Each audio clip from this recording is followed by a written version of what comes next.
ಶ್ರೀಲಂಕಾದಲ್ಲಿ ನಡೆದಂಥ ಮಹಿಳಾ ಅಂಧರ T20 ಪಂದ್ಯಾವಳಿಯಲ್ಲಿ ಜಯವನ್ನು ಸಾಧಿಸಿ ನಮ್ಮ ರಾಷ್ಟ್ರಕ್ಕೆ ಕೀರ್ತಿ ಪತಾಕೆಯನ್ನು ಹಾರಿಸಿ ರಾಷ್ಟ್ರಕ್ಕೆ ವಿಶ್ವದಲ್ಲಿ ಗೌರವವನ್ನು ತಂದಿರತಕ್ಕಂತಹ ತಂಡದ ನಾಯಕಿಯಾಗಿರ್ತಕ್ಕಂಥ ನಮ್ಮ ಶಿರಾ ತಾಲೂಕು ಕರೇತಿನ್ನಳ್ಳಿ ಗ್ರಾಮಸ್ಥರಾಗಿರ್ತಕ್ಕಂಥ ಕುಮಾರಿ ದೀಪಿಕಾ ಅವರು ನಮ್ಮೆಲ್ಲರಿಗೂ ಕೂಡ ಅತ್ಯಂತ ನಮ್ಮ ತಾಲೂಕಿಗಲ್ದಲೇ ಮಂಜಣ್ಣವ್ರು ಹೇಳಿದಾಗ ನಮ್ಮ ತಾಲೂಕಿನಲ್ದಲೇ ಇವತ್ತು ಜಿಲ್ಲೆ ರಾಜ್ಯ ಇಡೀ ರಾಷ್ಟ್ರಕ್ಕೆ ಒಂದು ಕೀರ್ತಿಯನ್ನು ತಂದಿದ್ದಾರೆ.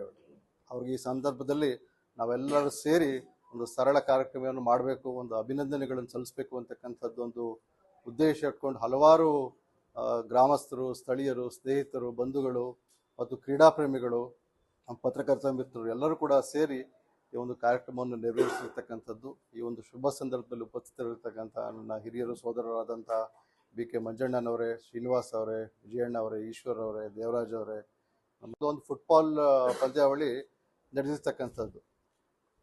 ತದನಂತರ ಯಾವುದು ಕೂಡ ಯಾವುದೇ ಕ್ರೀಡೆಯಲ್ಲಿ ಹೆಚ್ಚಿನದಾಗಿ ಒಂದು ದೃಷ್ಟಿಮಾನ್ಯರ ಒಂದು ಪಂದ್ಯಾವಳಿಗಳನ್ನು ನಾವೆಲ್ಲರೂ ಕೂಡ ಇತ್ತೀಚೆಗೆ ನಾವು ಎಲ್ಲೂ ಕೂಡ ಗ್ರಹಿಸಿಲ್ಲ ಅಥವಾ ಕೇಳಿಲ್ಲ. ಆದರೆ ಕ್ರಿಕೆಟ್ ಏನು ಒಂದು ಧರ್ಮ ಅಂತಕ್ಕಂಥದ್ದು ಭಾವಿಸಿರ್ತಕ್ಕಂಥ ನಮ್ಮ ದೇಶದಲ್ಲಿ ಇತ್ತೀಚೆಗಷ್ಟೇ ನಮ್ಮ ಮಹಿಳಾ T20 ಕ್ರಿಕೆಟ್ ಟೂರ್ನಮೆಂಟನ್ನು ಕೂಡ ನಮ್ಮ ಮಹಿಳಾ ಕ್ರಿಕೆಟ್ ತಂಡ ಗೆದ್ದಿ ಅದರ ಹಿನ್ನೆಲೆಯಲ್ಲೇ ಅದರ ಹಿಂದೆನೇ ನಮ್ಮ ಅಂಧರ ಒಂದು T20 ಟೂರ್ನಮೆಂಟ್ ಏನು ಶ್ರೀಲಂಕಾದಲ್ಲಿ ನಡೀತು. ಅದರಲ್ಲಿ ನಮ್ಮ ರಾಷ್ಟ್ರ ಭಾರತ ಅಲ್ಲದಲ್ಲೇ ಶ್ರೀಲಂಕಾ, ನೇಪಾಳ ಮತ್ತು ಬಾಂಗ್ಲಾದೇಶ ತಂಡ ಇತ್ತು, ಪಾಕಿಸ್ತಾನ, USA ಮತ್ತು ನೇಪಾಳ, ಆಸ್ಟ್ರೇಲಿಯಾ ಇಷ್ಟು ತಂಡಗಳು ಭಾಗವಹಿಸಿರ್ತಕ್ಕಂಥ ಒಂದು ಪಂದ್ಯಾವಳಿಯಲ್ಲಿ ಹೆಚ್ಚು ಶ್ರಮ, ಪರಿಶ್ರಮ, ಒಂದು ದೂರದೃಷ್ಟಿಕೋನ. ಯಾಕೆಂತ ಹೇಳಿದ್ರೆ ಅಂಧರು ಹೊಂದಿದ್ದ ಮಾತ್ರಕ್ಕೆ ನಾವೆಲ್ಲರಿಗೂ ಕೂಡ ಒಂದು ದೃಷ್ಟಿ ಇದ್ರೂ ಕೂಡ ಒಂದು ದೂರದೃಷ್ಟಿ ಕೋಣ ಅಂತಕ್ಕಂಥದ್ದು, ಒಂದು ಆತ್ಮವಿಶ್ವಾಸ, ಒಂದು ಕನಸುಗಳು ಇದ್ದಾಗ ಮಾತ್ರ ಕನಸಿಗೆ ಯಾವತ್ತೂ ಕೂಡ ಕಂಡಿರಲ್ಲ, ಬೆಳಕು ಇರಲ್ಲ. ಕನಸು ಕಂಡಾಗ ಮಾತ್ರ ನಾವು ಅದರ ಕನಸನ್ನು ಬೆನ್ನತ್ತಿ ಶ್ರಮ, ಪರಿಶ್ರಮ, ಒಂದು ಎತ್ತರದ ಒಂದು ಗುರಿಯನ್ನು ನಾವು ಇಟ್ಕೊಂಡಾಗ ಮಾತ್ರ ಒಂದು ಜಯವನ್ನು ಸಾಧಿಸಲಿಕ್ಕೆ ಸಾಧ್ಯ ಆಗ್ತದೆ. ಆ ನಿಟ್ಟಿನಲ್ಲಿ ಕುಮಾರಿ ದೀಪಿಕಾ ಅವರು ಒಂದು ಕುಗ್ರಾಮದಲ್ಲಿ ಜನಿಸಿ ಅತ್ಯಂತ ಶ್ರಮ ಪರಿಶ್ರಮದಿಂದ ಯಾರಿಗೂ ನಾನು ಸರಿಸಾಟಿಗೆ ಆಗಿದ್ದೀನಿ ಅಂತಕ್ಕಂಥದ್ದು, ಬೇರೊಬ್ಬರಿಗಿಂತ ನಾನು ಯಾವುದೇ ಕಡಿಮೆ ಇಲ್ಲ ಅಂತಕ್ಕಂಥದ್ದು ಒಂದು ಸಂದೇಶವನ್ನು ಇವತ್ತು T20 ಕ್ರಿಕೆಟ್ ಟೂರ್ನಮೆಂಟ್ ಪಂದ್ಯಾವಳಿಯನ್ನು ಗೆಲ್ಲುವ ಮೂಲಕ ನಾವೆಲ್ಲರಿಗೂ ಕೂಡ ಕೀರ್ತಿಯನ್ನು ಕೊಟ್ಟಿರ್ತಕ್ಕಂಥದ್ದು. ಯಾಕೆಂದರೆ ಅಶಕ್ತರು ಅಂತಕ್ಕಂಥದ್ದು ಶಬ್ದ ಯಾವಾಗ ಬರುತ್ತೆ ಅಂತ ಹೇಳಿದ್ರೆ ನಮ್ಮಲ್ಲಿ ಒಂದು ವಿಶ್ವಾಸ, ಒಂದು ಆತ್ಮವಿಶ್ವಾಸ ಯಾವಾಗ ಕುಗ್ಗು ಹೋಗುತ್ತೋ ನಾವು ಅಶಕ್ತರು ಅಂತಕ್ಕಂಥದ್ದು ಭಾವಿಸ್ತೀವಿ. ಆದರೆ ನಾನು ದೃಷ್ಟಿಮಾನಿಯಲ್ಲೂ ಅಂತಕ್ಕಂಥದ್ದು ಒಂದು ಯಾವುದೇ ಒಂದು ಕೊರಗು ಅವರಿಗೆ ಇಲ್ದಲೇನೆ ಇನ್ನೂ ಮುಂದುವರಿದು ನಾನು ಇನ್ನೂ ಹೆಚ್ಚು ಸಾಧಿಸಬೇಕು ಅಂತಕ್ಕಂಥದ್ದು ಒಂದು ಉದ್ದೇಶದಿಂದ ಒಂದು ಕ್ರೀಡೆಯನ್ನು ಅವರು ಸ್ವೀಕರಿಸಿ ಅದರಲ್ಲೂ ಕೂಡ ಕ್ರಿಕೆಟನ್ನು ಅವರು ಒಂದು ಕ್ರೀಡೆಯಾಗಿ ಅವರು ಗುರುತು ಮಾಡಿಕೊಂಡು ಅದರಲ್ಲಿ ಈ ಒಂದು ಸಾಧನೆಯನ್ನು ಮಾಡಿರ್ತಕ್ಕಂಥದ್ದು ನಮ್ಮೆಲ್ಲರಿಗೂ ಕೂಡ ಹೆಮ್ಮೆ ತಂದಿರತಕ್ಕಂಥದ್ದು. ಅದರಲ್ಲೂ ಕೂಡ ನಮ್ಮ ರಾಷ್ಟ್ರದ ಪ್ರಧಾನಮಂತ್ರಿಗಳಾದಂಥ ನರೇಂದ್ರ ಮೋದಿಜಿ ಅವರು ಕರೆದಿ ಅವ್ರ ತಂಡದವ್ರನ್ನು ಎಲ್ಲರೂ ಕೂಡ ಕರೆದಿ ಗೌರವವನ್ನು ಸಲ್ಲಿಸತಕ್ಕಂಥದ್ದು. ಇತರೆ ರಾಷ್ಟ್ರದ ಮುಖ್ಯಮಂತ್ರಿಗಳು, ನಮ್ಮ ರಾಜ್ಯದ ಮುಖ್ಯಮಂತ್ರಿಗಳು ಕೂಡ ಅವರಿಗೆ ಗೌರವವನ್ನು ತಂದಿರತಕ್ಕಂಥದ್ದು ನಮ್ಮೆಲ್ಲರಿಗೂ ಕೂಡ ಒಂದು ಹೆಮ್ಮೆಯ ಒಂದು ಸಂಗತಿ. ನಮ್ಮ ನಿಜಕ್ಕೂ ಕೂಡ ಇವತ್ತು ನಮ್ಮ ಶಿರಾ ತಾಲೂಕು ಒಂದು ಭೂಪಟದಲ್ಲಿ ಈ ಒಂದು ಕಾಲಘಟ್ಟದಲ್ಲಿ ಗುರುತಿಸ್ತಕ್ಕಂಥ ಒಂದು ಸನ್ನಿವೇಶ, ಒಂದು ಸಮಯ ಇವತ್ತು ಒದಗಿ ಬಂದಿದೆ ಅಂತಕ್ಕಂಥದ್ದು ನಮ್ಮೆಲ್ಲರೂ ಒಂದು ಹೆಮ್ಮೆಯ ಸಂಗತಿಯಾಗಿದೆ. ಕುಮಾರಿ ದೀಪಿಕಾ ಅವರು ಈ ಒಂದು ಜವಾಬ್ದಾರಿ ಅವ್ರಿಗೆ ಇನ್ನೂ ಹೆಚ್ಚಿನ ಜವಾಬ್ದಾರಿ ಆಗಿದೆ ಇವತ್ತು. ಯಾಕಂತ ಹೇಳಿದ್ರೆ ಅವ್ರಿಗೆ ಸಿಗ್ತಕ್ಕಂಥ ಗೌರವ, ಪ್ರಶಸ್ತಿಗಳು ಮತ್ತು ವಿವಿಧ ಒಂದು ಹಂತಗಳಲ್ಲಿ, ವಿವಿಧ ಒಂದು ಘಟ್ಟಗಳಲ್ಲಿ, ವಿವಿಧ ಒಂದು ಕ್ಷೇತ್ರಗಳಲ್ಲಿ ಸಾಧನೆ ಮಾಡಿರ್ತಕ್ಕಂಥ ಕಲಾವಿದರು ಇರ್ಬೋದು ಅಥವಾ ಸಮಾಜ ಸೇವಕರು ಇರ್ಬೋದು, ಎಲ್ಲರೂ ಕೂಡ ರಾಷ್ಟ್ರದ ನಾಯಕರು ಒಳಗೊಂಡಂತೆ ರಾಜ್ಯದ ನಾಯಕರು ಎಲ್ಲರೂ ಕೂಡ ಅವ್ರು ಸನ್ಮಾನ ಮಾಡಿರ್ತಕ್ಕಂಥದ್ದು. ಅವ್ರಿಗೆ ಇನ್ನೂ ಹೆಚ್ಚು ಜವಾಬ್ದಾರಿ ಅವ್ರಿಗೆ ಬಂದಿದೆ.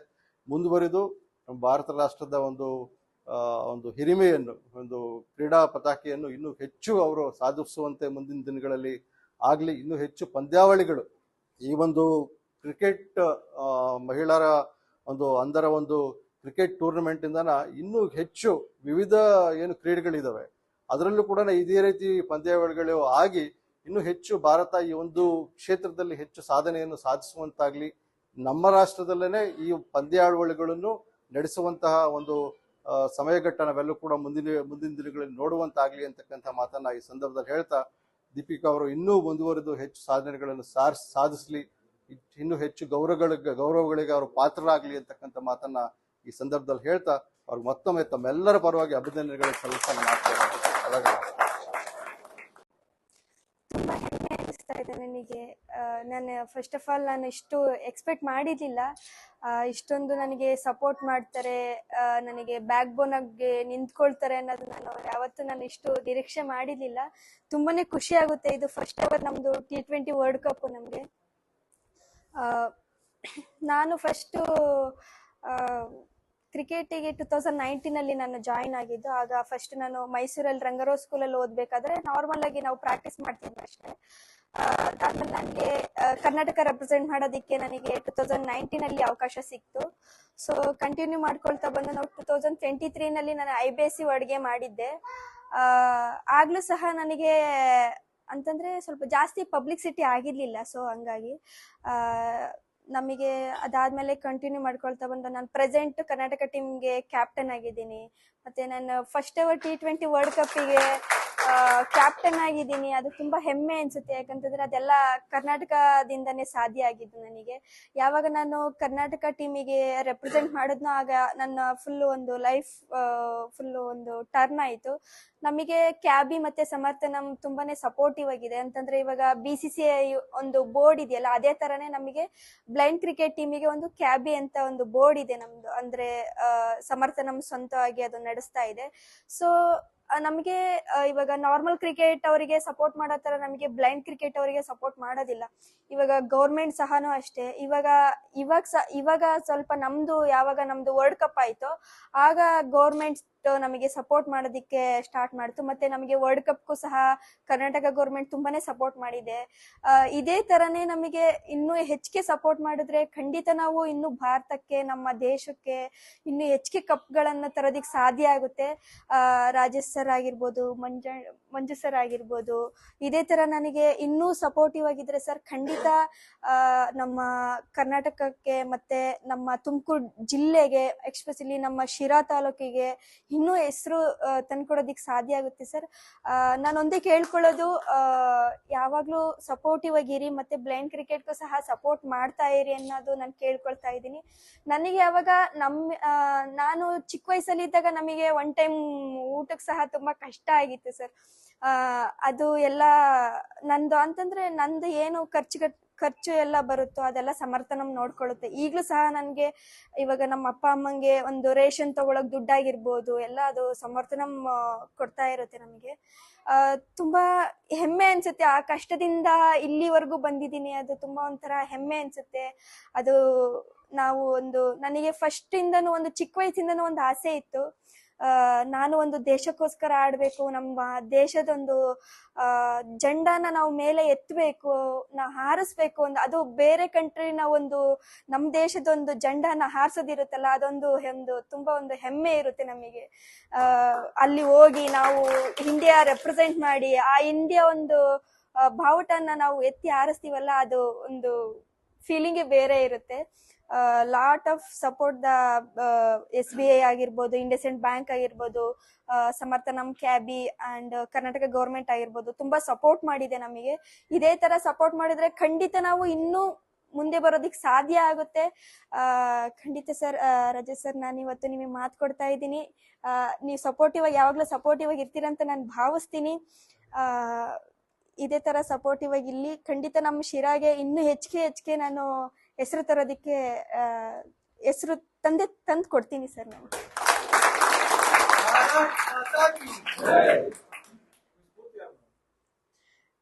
ಸರ್ ನನಗೆ ಫಸ್ಟ್ ನನ್ನ ತಂದೆ ತಾಯಿ ಇದ್ದಂತ ಕಷ್ಟ, ಅದು ನನಗೆ ಫಸ್ಟ್ ಆಫ್ ಆಲ್ ಅದು ನನಗೆ ಸ್ಫೂರ್ತಿಯಾಗಿದ್ದು. ನನಗೆ ಇಲ್ಲ ನಾನು ಏನಾದ್ರೂ ಒಂದು ಲೈಫಲ್ಲಿ ಏನಾದ್ರೂ ಒಂದು ಸಾಧನೆ ಮಾಡ್ಬೇಕು.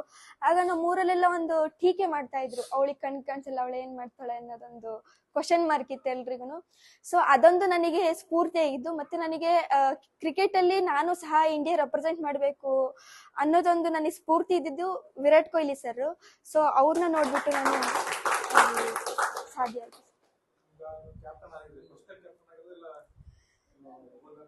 ಸರ್ ನಾನು ಇಂಡಿಯಾ ಟೀಮಿಗೆ ಕ್ಯಾಪ್ಟನ್ ಆಗಿದ್ದು ಫಸ್ಟ್ ಟೈಮು. ಅದಾದ್ಮೇಲೆ ನಾನು 2023 ಸರ್ ಕ್ಯಾಪ್ಟನ್ಸಿ ನನಗೆ ನಾನು ಫಸ್ಟು ನಾನು ಆಲ್ರೆಡಿ ಕರ್ನಾಟಕ ಟೀಮ್ಗೆ ಕ್ಯಾಪ್ಟನ್ ಆಗಿದ್ದೆ. ಸೊ ಅದನ್ನೆಲ್ಲ ಡಿಸ್ಕಷನ್ ಮಾಡಿ ಯಾವ ಥರ ಅಂತಂದ್ರೆ ಎಲ್ಲ ಅಬ್ಸರ್ವ್ ಮಾಡ್ತಾ ಇರ್ತಾರೆ, ಯಾವ ಥರ ಲೀಡ್ ಮಾಡ್ತಾರೆ, ಯಾವ ಥರ ಆಡ್ತಾರೆ ಅನ್ನೋದೆಲ್ಲ ಅಬ್ಸರ್ವ್ ಮಾಡ್ತಾ ಇರ್ತಾರೆ. ಸೊ ಅದಾದ್ಮೇಲೆ ನನಗೆ ನನ್ನ ಅಪ್ಪಂಗೆ ರೋಹಿತ್ ಶರ್ಮಾ ಅಂತಂದ್ರೆ ತುಂಬಾ ಇಷ್ಟ ಸರ್. ಅಪ್ಪ ಯಾವಾಗ್ಲೂ ಹೇಳ್ತಾ ಇದ್ರು, ಅವರಿಗೆ ಕ್ರಿಕೆಟ್ ಅಂದ್ರೆ ತುಂಬಾ ಇಷ್ಟಪಡ್ತಾರೆ ಅವರು. ನನ್ನ ಅಪ್ಪ ಯಾವಾಗ್ಲೂ ಹೇಳ್ತಾ ಇದ್ರು, ರೋಹಿತ್ ಶರ್ಮಾ ತರ ನೀನು ಕ್ಯಾಪ್ಟನ್ ಆಗು, ನಾನ್ ನೋಡ್ಬೇಕು ಯಾವ ತರ ಲೀಡ್ ಮಾಡ್ತೀಯಾ ಅನ್ನೋದೊಂದು ಆಸೆ ಇತ್ತು. ಸೊ ಹಂಗಾಗಿ ನನಗೆ ಕ್ಯಾಪ್ಟನ್ಸಿ ಸಿಕ್ತು. ಅದೊಂದ್ ಸ್ವಲ್ಪ ಭಯ ಇತ್ತು. ಅಂತಂದ್ರೆ ನಾರ್ಮಲ್ ಕ್ರಿಕೆಟ್ಗೂ ಬ್ಲೈಂಡ್ ಕ್ರಿಕೆಟ್ಗೂ ತುಂಬಾನೇ ವ್ಯತ್ಯಾಸ ಇರುತ್ತೆ ಸರ್. ಇವಾಗ ನಾರ್ಮಲ್ ಕ್ರಿಕೆಟ್ ಅಲ್ಲಿ ನೋಡ್ಕೊಂಡು ಆಡ್ತಾರೆ, ಬ್ಲೈಂಡ್ ಕ್ರಿಕೆಟ್ ಅಲ್ಲಿ ಆತರ ಆಗೋದಿಲ್ಲ. ಎಲ್ಲರ ಹತ್ರನೂ ಮಾತಾಡ್ಕೊಂಡು ಕೋರ್ಡಿನೇಷನ್ ಮಾಡ್ಕೊಂಡು ನಾವು ಟೀಮ್ ಲೀಡ್ ಮಾಡ್ಬೇಕಾಗುತ್ತೆ. ಸೊ ನನಗೆ ಟೀಮ್ ಮಾತ್ರ ತುಂಬಾನೇ ಸಪೋರ್ಟಿವ್ ಆಗಿತ್ತು ಸರ್ ನನಗೆ. ಅದರಿಂದ ನನಗೆ ಟೀಮು ಎಷ್ಟು ನಮಗೆ ಕೋರ್ಡಿನೇಷನ್ ಎಷ್ಟು ಇರುತ್ತೋ ಅಷ್ಟು ಸಾಧ್ಯ ಆಗುತ್ತೆ. ನಾವು ಅಷ್ಟು ಕೋರ್ಡಿನೇಷನ್ ಚೆನ್ನಾಗಿ ಆಡ್ಕೊಂಡು ನಾವು ಟೀಮ್ ಒಂದು ನಿಭಾಯಿಸಿ ಆಡೋದಿರುತ್ತಲ್ಲ, ಅದು ತುಂಬಾನೇ ಮುಖ್ಯವಾಗಿರುತ್ತೆ ಸರ್.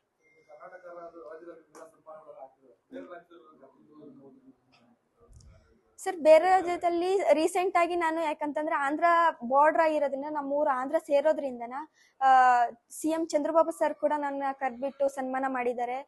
ಅಂತಂದ್ರೆ ನನಗೆ ಒಂಥರ ಕರ್ನಾಟಕ ಆಂಧ್ರ ಅಂತಂದ್ರೆ ಒಂಥರ ಎರಡು ಕಣ್ಣಿದ್ದಂಗೆ ನನಗೆ. ಇವಾಗ ನಾನು ಕರ್ನಾಟಕದಲ್ಲಿ ನಮ್ಮೂರಿದೆ, ಯಾಕಂತಂದ್ರೆ ನಾನು ಇವಾಗ ರೆಪ್ರೆಸೆಂಟ್ ಮಾಡ್ತಾ ಇರೋದು ಕರ್ನಾಟಕ ಟೀಮ್ ಇಂದ. ಯಾಕಂತಂದ್ರೆ ನಾನು ಎರಡು ಬಿಟ್ಕೊಡೋದಿಕ್ ಆಗೋದಿಲ್ಲ, ನನ್ಗೆ ಎರಡೂನು ಮುಖ್ಯನೇ ಸರ್.